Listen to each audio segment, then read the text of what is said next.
دیو کی گلیوں میں مصالوں کی خوشبو تیز ہو چکی تھی جب سمندر کی لہریں اپنے شور سے ان گلیوں کو مزید گونجا رہی تھیں۔ یہ وہ صبح تھی جب ہندوستان کے مغربی ساحلی سرزمین پر ایک نیا تاریخی موڑ آنے والا تھا۔ ایک ایسا دن جب مصالوں کی تجارت کا عالمی منظر بدلنے والا تھا۔ گجراتی، عرب اور مملوک تاجروں کی آوازیں گلیوں میں گونج رہی تھیں، مگر اس دن کوئی سودا نہیں ہونے والا تھا۔ وہ دن خونریزی اور طاقت کے تصادم کا دن بننے جا رہا تھا۔ اس دن سلطنت گجرات کی عظمت اور پرتگالیوں کی بحری بالادستی کا امتحان تھا، اور یہ جنگ دیو کے ساحل پر تاریخ کا حصہ بننے جا رہی تھی۔ مصالوں سے بھرا تجارتی راستہ اب جنگ کا میدان بننے جا رہا تھا، اور ہر طرف ایک ہی سوال تھا کہ کون غالب آئے گا؟ کیا پرتگالی اپنی بحری قوت سے ایشیا کی تجارت پر قبضہ کر پائیں گے، یا مقامی طاقتیں اپنی تاریخ کو بچانے کے لیے اٹھ کھڑی ہوں گی؟ آپ سب پر سلامتی ہو، میں یاسر رشید ہوں اور آپ دیکھ رہے ہیں 92 ڈیجیٹل۔ ناظرین، یہ وہ دن تھا جب دیو کی گلیوں میں تاجر اپنے سودے مکمل کرنے کی کوششوں میں مگن تھے، لیکن تاریخ کے صفحات پر ایک نیا اور خون آلود باب رقم ہونے والا تھا۔ یورپ کے سرزمینوں پر مصالوں کی اتنی بڑی قیمت اور اہمیت تھی کہ دیو کی بندرگاہ پر ان کا سودا ایک اسکیم اور سازش کا حصہ بن چکا تھا۔ دیو کی بندرگاہ، جہاں کی ہوائیں مملوک، عرب اور گجراتی تاجروں کے آہنگ سے گونجتی تھیں، وہاں ایک خون آلود میدان بننے کے لیے تیار تھیں۔ یہ مصالے جو کبھی کھانے کے ذائقے بڑھانے یا دوا کے طور پہ استعمال ہوتے تھے، وہ اس تاریخ کی ایک خونریزی میں تبدیل ہونے جا رہے تھے۔ یورپ میں جہاں ان مصالوں کی قیمت سونے سے بھی زیادہ تھی، وہاں ان کے لیے ہو رہی جد و جہد نے اس دن کو ایک نیا رخ دے دیا، جب دیو کی گلیوں میں جوتوں کی ٹکر اور دروازوں کے کھلنے کی آوازیں گونج رہی تھیں۔ اس وقت کا نہیں پتا تھا کہ شہر آج ایک تاریخ ساز خونریز واقعے کی گواہی دے گا، جس میں تاجروں کا خون، مصالوں کی قیمت اور سرزمینوں کا مستقبل آپس میں گٹ مٹ ہو جائے گا۔ مصالوں کی قیمتوں میں کوئی کمی نہ آنے کے باوجود یہ وہ اجزاء تھے جو اتنی بڑی مقدار میں استعمال ہوتے تھے کہ ان کی کمیابی اور قیمت کوئی معنی نہیں رکھتی تھی۔ شاہی ضیافتوں سے لے کر عوامی دعوتوں تک ہر جگہ ان کی ضرورت ہوتی تھی۔ تاریخ داں مارک کارٹرائٹ نے اپنی تحریر میں یہ بتایا ہے کہ یہ مصالے عام طور پر امیر طبقے تک محدود تھے، مگر غریب بھی جب موقع ملتا تو کالی مرچ جیسی قیمتی چیز کو استعمال کرنے سے نہیں ہچکچاتا تھا۔ انگلینڈ کے ڈیوک آف بکنگم کے ہاں شاہی محافل میں روزانہ 2 پاؤنڈ مصالے، جن میں کالی مرچ اور ادرک شامل ہوتے تھے، وہ صرف کیے جاتے تھے۔ کراؤلی نے اس بات کے اوپر روشنی ڈالی ہے کہ قرون وسطیٰ میں مصالوں کی تجارت مسلم تاجروں کے ہاتھ میں تھی، اور ان تاجروں کے بدلے میں سونا اور چاندی وصول کی جاتی تھی۔ یہ صورتحال یورپ کے لیے پریشانی کا باعث تھی۔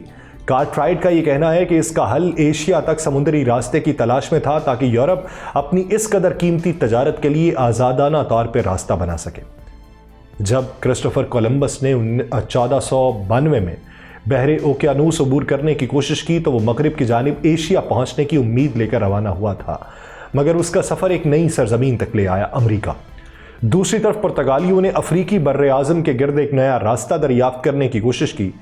1488 میں بارٹولو میڈیاس نے کیپ آف گڈ ہوپ، جو آج جنوبی افریقہ کے طور پہ جانا جاتا ہے، اس کے گرد چکر لگایا اور افریقہ کے جنوبی کنارے کو عبور کرنے میں کامیاب ہو گیا۔ اس کے 10 سال بعد واسکو ڈے گاما نے اس راستے کو اختیار کیا اور مشرقی افریقہ کے ساحل سے ہوتے ہوئے بحر ہند عبور کر کے جنوبی ہندوستان کے مالابار ساحل پر واقع کالیکٹ، جو موجودہ ڈکوزی کوٹ ہے، وہاں پہ پہنچ گیا۔ یوں پرتگالیوں نے براہ راست سمندری راستے کے ذریعے مشرق کی دولت تک رسائی حاصل کی۔ اس کامیاب راستے کی دریافت کے بعد پرتگالیوں نے بحر ہند میں اپنی طاقت کو مستحکم کرنے کی کوششیں تیز کر دیں۔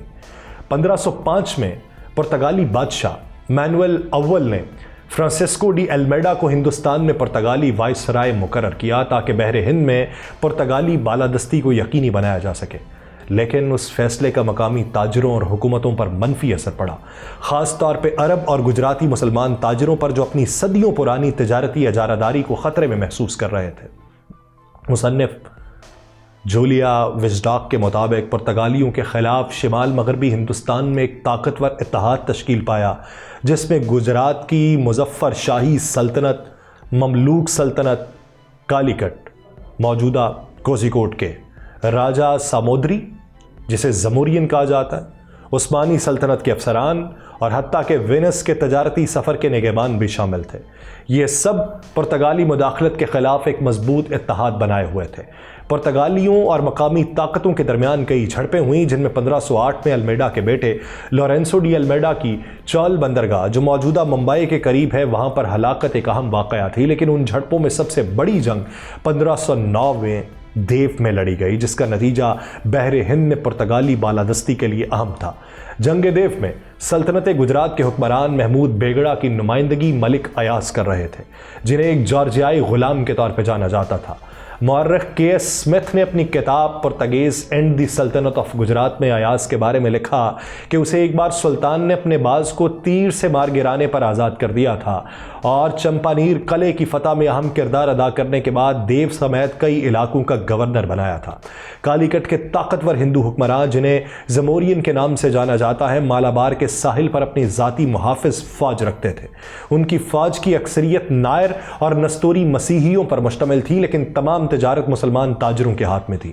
یہ مسلمان تاجر موپلا کہلاتے تھے اور عرب تاجروں کی نسل سے تعلق رکھتے تھے جو طویل عرصے سے مالابار کے ساحل پر آباد تھی۔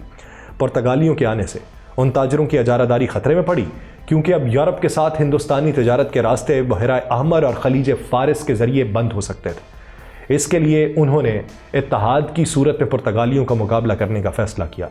دیو کے ساحل پر پرتگالیوں کو گجراتی اتحاد کا سامنا ہوا، جس میں 12 بڑی جنگی کشتیوں اور 80 چھوٹی تیز رفتار کشتیوں پر مشتمل ایک بحری طاقت تھی۔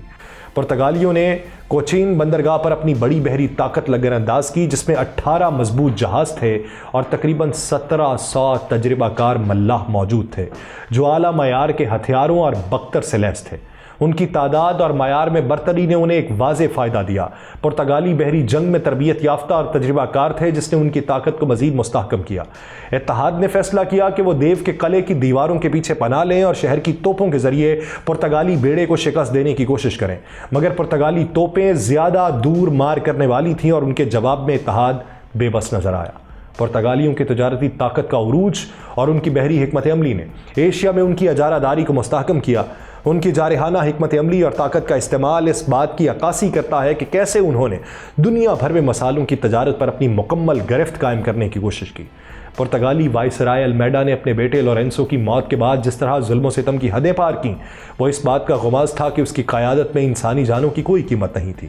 قیدیوں کے ساتھ سلوک اور شہر کے دروازوں پر انسانی اعضاء کی مالاؤں کا سجایا جانا اس عہد کے انتہائی وحشیانہ اقدامات کی مثالیں تھیں۔ ان اقدامات نے نہ صرف مقامی طاقتوں کو دہشت زدہ کیا، بلکہ پورے خطے میں پرتگالی حکمرانی کے وحشیانہ چہرے ظاہر ہو گئے۔ اسی دوران پرتگالیوں نے اپنے تجارتی نیٹ ورک کو مزید مستحکم کیا۔ کارٹرائٹ کے مطابق انہوں نے نہ صرف ایشیا کو اس پورے خطے میں اپنے آپ کو مضبوط کرنے کے لیے استعمال کیا، بلکہ تجارتی اعتبار سے اشیاء کو انتہائی کم قیمت پر خریدا اور پورے ایشیا میں انہیں منتقل کر کے یورپ میں انتہائی مہنگے داموں فروخت کیا۔ یہ تجارتی حکمت عملی انہیں ایک منفعت کا ایک بڑا ذریعہ بنا گئی، جس کا مرکزی حصہ مصالحوں کی تجارت تھی۔ ایشیا کے مختلف حصوں میں گوا، ملاکا، ہرمز اور کولمبو جیسے قلعوں کی تعمیر اور ان پر قبضہ کرنا ان کی حکمت عملی کا حصہ تھا۔ پرتگالیوں کی جارحانہ حکمت عملی کے تحت ان کے مخالفین کو نہ صرف طاقت سے دبا لیا گیا، بلکہ شہروں کو تباہ کرنے اور اشیاء کو ضبط کرنے کا عمل بھی جاری رکھا۔ اس دوران وہ تاجروں کو اپنی شرائط پر تجارت کرنے پر مجبور کرتے اور غیر تعاونی شہروں پر بمباری کرتے تاکہ اپنی تجارتی راستوں کو محفوظ بنا سکیں۔ یوں پرتگالیوں نے ایشیا میں اپنے اقتدار اور تجارتی اجارہ داری کو مضبوط کیا، لیکن ان کے اس جارحانہ طرز عمل کے نتیجے میں پورے علاقے میں بدامنی اور طاقت کا عدم توازن پیدا ہو گیا۔ پرتگالیوں نے اپنے تجارتی نیٹ ورک کو مستحکم کرنے اور اجارہ داری نافذ کرنے کے لیے نہ صرف عسکری طاقت کا استعمال کیا، بلکہ انتظامی اقدامات بھی کیے۔ نجی تاجروں، خواہ وہ یورپی ہوں یا غیر یورپی، ان کو مسالے لے جانے کی اجازت نہیں تھی۔ اگر کوئی پکڑا جاتا تو نہ صرف اس کے جہاز اور اشیاء ضبط کر لی جاتی، بلکہ اسے گرفتار کر کے سزائے موت بھی دی جاتی۔ مسلم تاجروں کے ساتھ تو خاص طور پہ سختی کی جاتی اور اکثر انہیں موت کے گھاٹ اتار دیا جاتا۔ لیکن جب یہ پالیسی پورے مشرق میں نافذ کرنا مشکل ہو گئی تو کچھ مقامی تاجروں کو محدود مقدار میں تجارت کرنے کی اجازت دی گئی، لیکن وہ بھی صرف کالی مرچ جیسی مخصوص اشیاء تک۔ پرتگالیوں نے اپنے جہازوں کے عملے کو تنخواہ کے بدلے مسالے رکھنے کی اجازت دی، جو انہیں کافی منافع بخش ثابت ہوئی۔ ایک چھوٹے سے بورے کے ذریعے ایک ملاح اپنے وطن میں ایک گھر خرید سکتا تھا۔ جو اس وقت کی معاشی صورتحال میں بہت بڑی بات تھی۔ پرتگالیوں کی اجارہ داری کو مزید مستحکم کرنے کے لیے انہوں نے شاہی لائسنس کا اجرا کیا، جس کے تحت تجارتی جہازوں کو صرف مخصوص حکومتی اجازت نامے کے ذریعے تجارت کی اجازت تھی۔ ان اقدامات کی بدولت پرتگالیوں نے پورے مشرق میں اپنی آمدنی کا 60% محصولات سے حاصل کیا اور اس کے علاوہ مسالوں کی تجارت سے بھی زبردست منافع حاصل کیا۔ پرتگالیوں کی حکمت عملی نے انہیں نہ صرف بحر ہند بلکہ پورے خطے میں غالب بنا دیا، اور 16ویں صدی کے آخر تک ان کی موجودگی اس قدر مستحکم ہو گئی تھی کہ ان کا اثر و رسوخ کئی دہائیوں تک برقرار رہا۔ لیکن جیسے ہی دیگر یورپی طاقتوں نے اپنی نظر پرتگالیوں کی اجارہ داری کمزور پڑنے پر لگی، یہ سلسلہ دیو کی جنگ تک پہنچا، جو 16ویں صدی میں بحری ہند میں یورپی بحری برتری کے لیے ایک سنگ میل ثابت ہوئی۔ یہ جنگ اور اس کی جیت نے عالمی معیشت کا نقشہ بدل دیا تھا اور پرتگالیوں کے تسلط کو ایک نئی شکل دے دی تھی۔ آج اس خطے میں ان کا نام تک باقی نہیں رہتا۔ مجھے دیجیے اجازت، اللہ نگہبان۔